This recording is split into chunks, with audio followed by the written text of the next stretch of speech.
जय गुरु जी के चरणों में कोटि कोटि प्रणाम। गुरु जी की प्यारी प्यारी संगत को जय गुरु जी।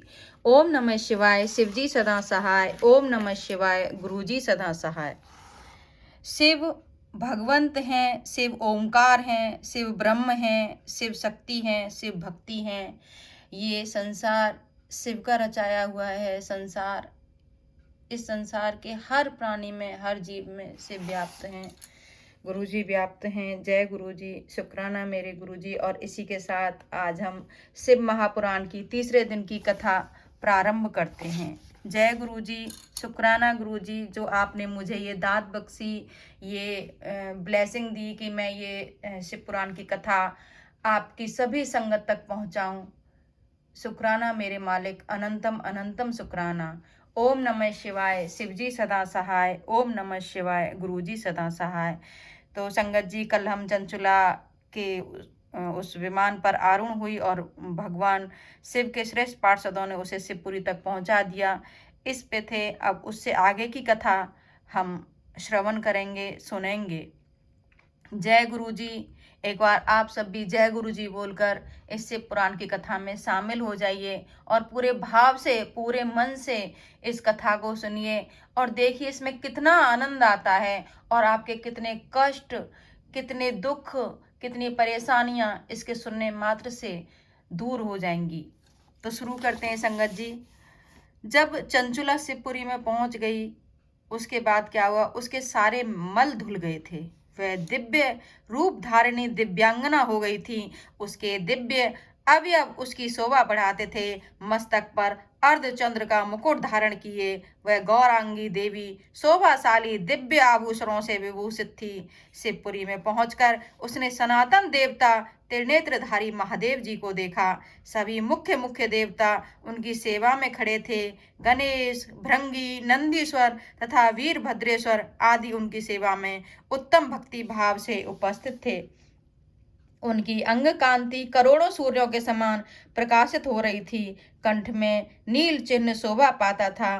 5 मुख और प्रत्येक मुख में 3-3 नेत्र थे। मस्तक पर अर्धचंद्राकार मुकुट शोभा देता था। उन्होंने अपने वामांग भाग में गौरी देवी को बिठा रखा था, जो विद्युत पुंज के समान प्रकाशित थी। गौरीपति महादेव जी की कांति कपूर के समान गौर थी।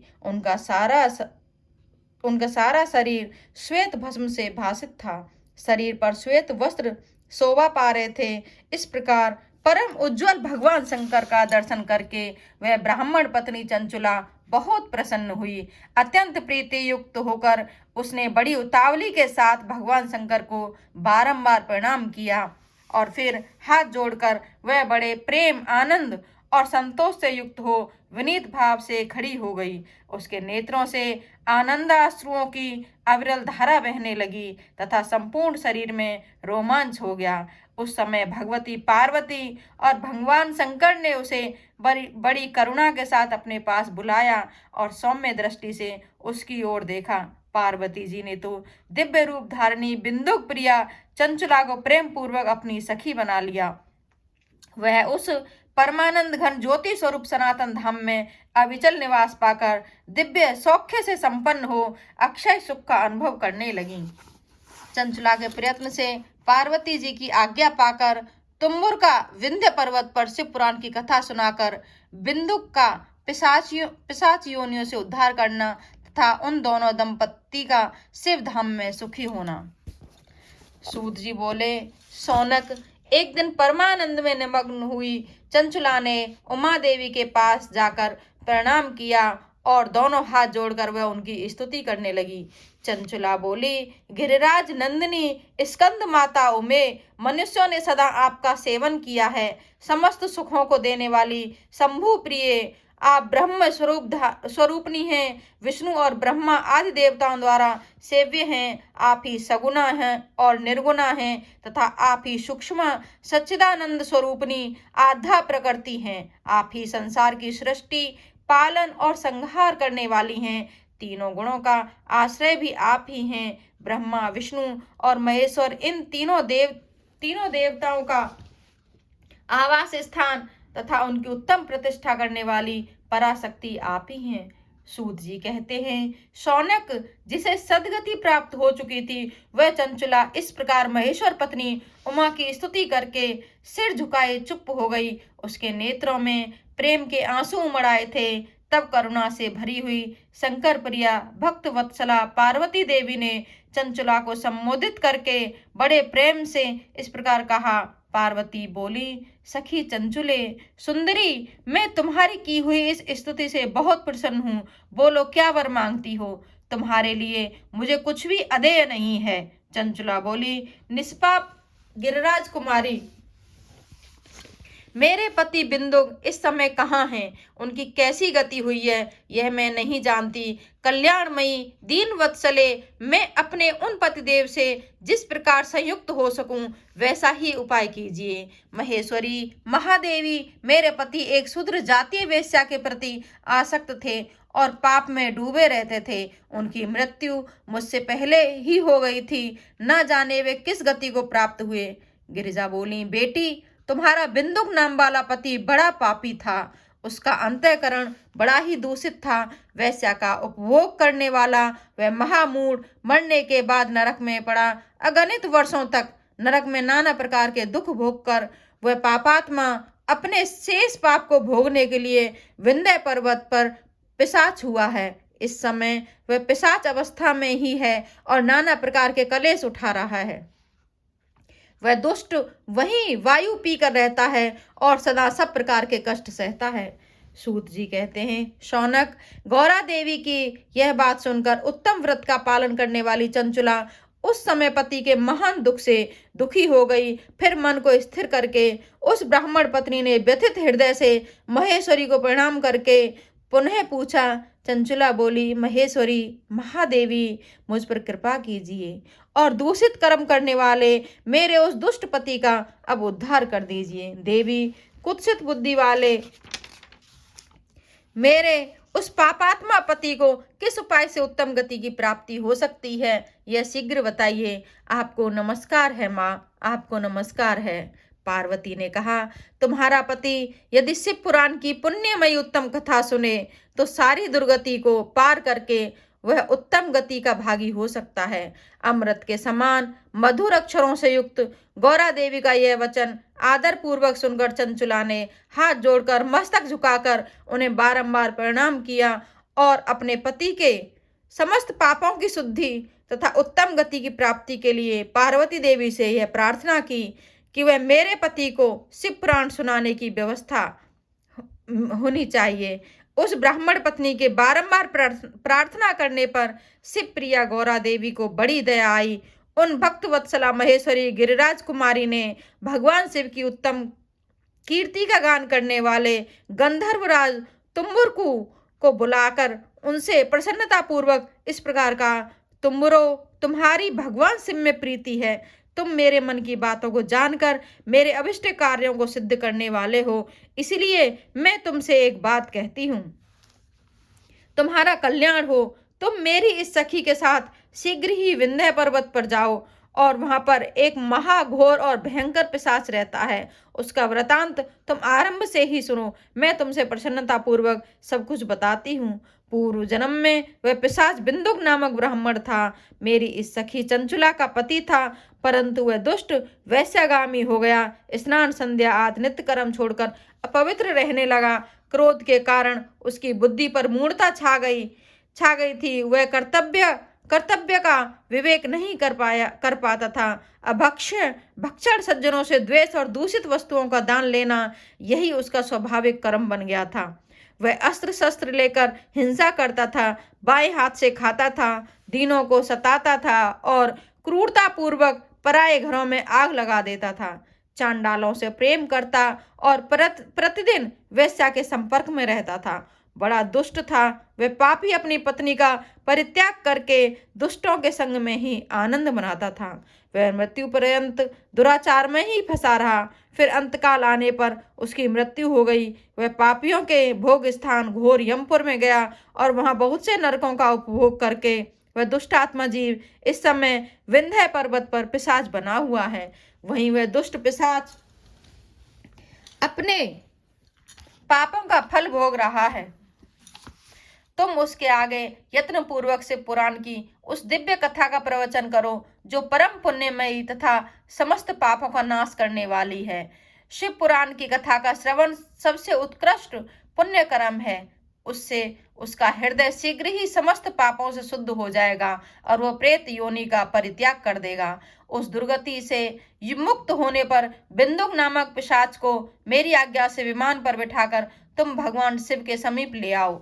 सूत जी कहते हैं, शौनक महेश्वरी उमा के इस प्रकार आदेश होने पर गंधर्वराज तुम्बर मन ही मन बड़े प्रसन्न हुए। उन्होंने अपने भाग्य की सराहना की कि तत्पश्चात उस पिशाच की सती साध्वी पत्नी चंचुला के साथ विमान पर बैठकर नारद के प्रिय मित्र तुम्बर वेग पूर्वक विंध्याचल पर्वत पर गए। जहां वह पिशाच रहता था वहां उन्होंने उस पिशाच को देखा। उसका सारा शरीर विशाल था, ठोड़ी बहुत बड़ी थी। वह कभी हंसता, कभी रोता और कभी उछलता था। उसकी आकृति बड़ी विकराल थी। भगवान शिव की उत्तम कीर्ति का गान करने वाले महाबली तुम्बुर ने उस अत्यंत भयंकर पिशाच को पासों द्वारा बांध लिया। तदंतर तुम्बुर ने शिव पुराण की कथा बांचने का निश्चय करके महोत्सव युक्त स्थान और मंडप आदि की रचना की। इतने में ही संपूर्ण लोकों में बड़े वेग से प्रचार हो गया कि देवी पार्वती की आज्ञा से एक पिशाच का उद्धार करने के उद्देश्य से शिव पुराण की उत्तम कथा सुनाने के लिए तुम्बुर विंध्य पर्वत पर गए हैं।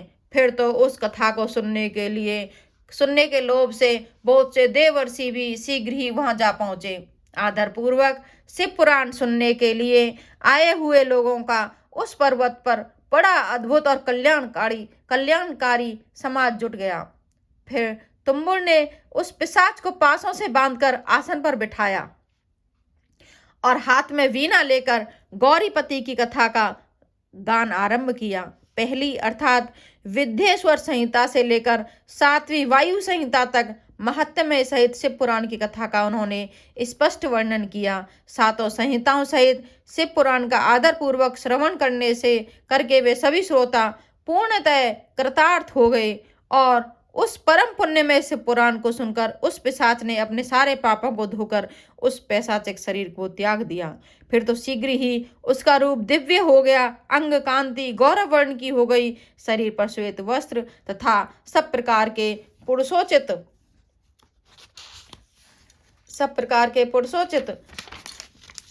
आभूषण उसके अंगों को उद्भासित करने लगे। वह त्रिनेत्रधारी चंद्रशेखर रूप हो गया।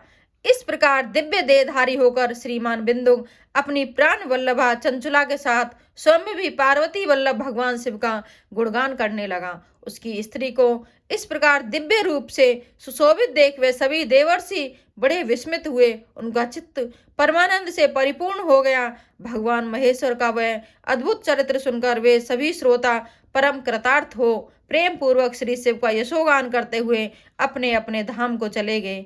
दिव्य रूपधारी श्रीमान बिंदुक भी सुंदर विमान पर अपनी प्रियतमा के साथ बैठकर सुखपूर्वक आकाश में स्थित हो बड़ी शोभा पाने लगे। तदंतर महेश्वर के सुंदर एवं मनोहर गुणों का गान करता हुआ वह अपनी प्रियतमा तथा तुम्बुर के साथ शीघ्र ही शिव धाम को जा पहुंचा। वहां भगवान महेश्वर तथा पार्वती देवी ने प्रसन्नता पूर्वक बिंदुक का बड़ा सत्कार किया और उसे अपने पार्षद बना लिया। अपनी पत्नी चंचुला पार्वती जी की सखी हो गई थी। उस घनीभूत ज्योति स्वरूप परमानंदमय सनातन धाम में अविचल निवास पाकर वे दोनों दंपति परम सुखी हो गए। शिव पुराण की श्रवण की विधि और श्रोताओं के पालन करने योग्य नियमों का वर्णन। जय गुरु जी। संगत जी, आज की शिव पुराण के श्रवण की विधि तथा श्रोताओं के पालन करने योग्य नियमों का वर्णन। संगत जी, गुरु जी का जो आदेश होता है शिव पुराण के लिए वो ऐसे ही नहीं होता है। जो भी संगत ये सुन रही है, जिस संगत तक ये शिव पुराण की कथा जा रही है, जो इसको श्रवण कर रही है, उनके कुछ ना कुछ कष्ट ऐसे होंगे जो गुरुजी इस शिव महापुराण के सुनाने से खत्म करना चाहते हैं। तो आप सभी इस शिव पुराण को पूरे भाव के साथ गुरुजी को विराजमान होकर अपने हृदय में तब सुने और उनकी ब्लेसिंग्स देखिए कि वो आप तक इस कथा को ऐसे पहुंचा रहे हैं, बिल्कुल साक्षात बैठ के पहुंचा रहे हैं संगत जी। तो अगर आपके परिवार वालों में या जो भी कोई है, आप उनके पास ये शिव पुराण की कथा का लिंक शेयर करें, भेजें, चैनल को सब्सक्राइब करें, वीडियो को लाइक करें। जो भी इसमें कमी आपको दिखती है, आप वो भी कमेंट करके बता सकते हैं, क्योंकि इंसान कभी पूर्णतः पूर्ण नहीं हो सकता। भगवान ही पूर्ण है, इंसान कभी पूर्ण नहीं हो सकता। उससे गलतियां होती रहती हैं और होती रहेंगी, लेकिन हमारे गुरुजी ऐसे हैं कि हमें हमारी सभी गलतियों के साथ अपनाते हैं। बहुत ही प्यारे और बहुत ही सौम्य स्वभाव के हमारे गुरुजी हैं। उनके यहाँ किसी के लिए ना शब्द का तो मतलब है ही नहीं। जो भी उनकी संगत है, जैसी भी किसी भी रूप में संगत उनके पास जाए, कैसे भी जाए, वो सबको ब्लेस करते हैं, सबको अपने चरण शरण में, अपने दरबार में जगह देते हैं। ऐसे गुरु को बलि बलि जाऊं, ऐसा गुरु, ऐसा भगवान, साक्षात महाशिव। कुछ हमारे इतने अच्छे कर्म होंगे जिनका गुरुजी ने हमें ये दिया है, आशीर्वाद दिया है कि हम इस जन्म में उनकी संगत बने, उन्हें पाया, उन्हें देखा हो ना देखा हो, लेकिन फिर भी उन्हें महसूस हर किसी संगत ने किया है। हर किसी संगत ने, कोई भी ऐसी संगत नहीं हो सकती जो गुरुजी ने ब्लेस ना की हो और जिसको गुरुजी ने अपने दर्शन ना दिए हों, चाहे जैसे भी दिए हों, तितली रूप में दिए हों, अपने खुशबू महसूस करवा के दिए हों, बड़े मंदिर बुलवा के दिए हों, डोगरी धाम बुलवा के दिए हों, जैसे भी दिए हों, लेकिन ऐसा नहीं हो सकता संगत जी कि आप गुरुजी से जुड़े हों, गुरुजी ने आपको दर्शन ना दिए हो। गुरुजी क्या चाहते हैं? गुरुजी चाहते हैं कि पूर्ण विश्वास करो, चाहे आप जिस पर भी करो उस पर पूर्ण विश्वास करो। अगर आपने मुझे गुरु माना है तो मुझ पर छोड़ दो अपनी सारी चिंताएं, मैं सारी चिंताएं दूर कर दूंगा। बस तुम खुश रहो, अपने परिवार के साथ रहो, हंसी खुशी रहो, टेंशन फ्री रहो। बिल्कुल, गुरुजी कहते हैं कर्तव्य ही धर्म है और प्रेम ही ईश्वर है, सेवा ही पूजा है और सत्य ही भक्ति है। जय गुरुजी, शुक्राना मेरे मालिक, अनंतम अनंतम शुक्राना मेरे प्रभु। आपके चरणों में कोटि कोटि प्रणाम। संगत जी, एक बार फिर सबसे सभी मिलके पूरे भाव से, पूरे समर्पण के साथ गुरुजी का मंत्र जाप करेंगे। ओम नमः शिवाय, शिवजी सदा सहाय। ओम नमः शिवाय, गुरुजी सदा सहाय। ओम नमः शिवाय, शिवजी सदा सहाय। ओम नमः शिवाय, गुरुजी सदा सहाय। जय जय गुरुजी, जय जय गुरुजी, जय जय गुरुजी, जय जय गुरुजी, जय जय गुरुजी, जय जय गुरुजी, जय जय गुरुजी, जय जय गुरुजी। वाह वाह गुरुजी, वाह वाह गुरुजी, वाह वाह गुरुजी, वाह वाह गुरुजी। जय जय गुरुजी, जय जय गुरुजी, जय जय गुरुजी, जय जय गुरुजी। जय गुरुजी संगत जी।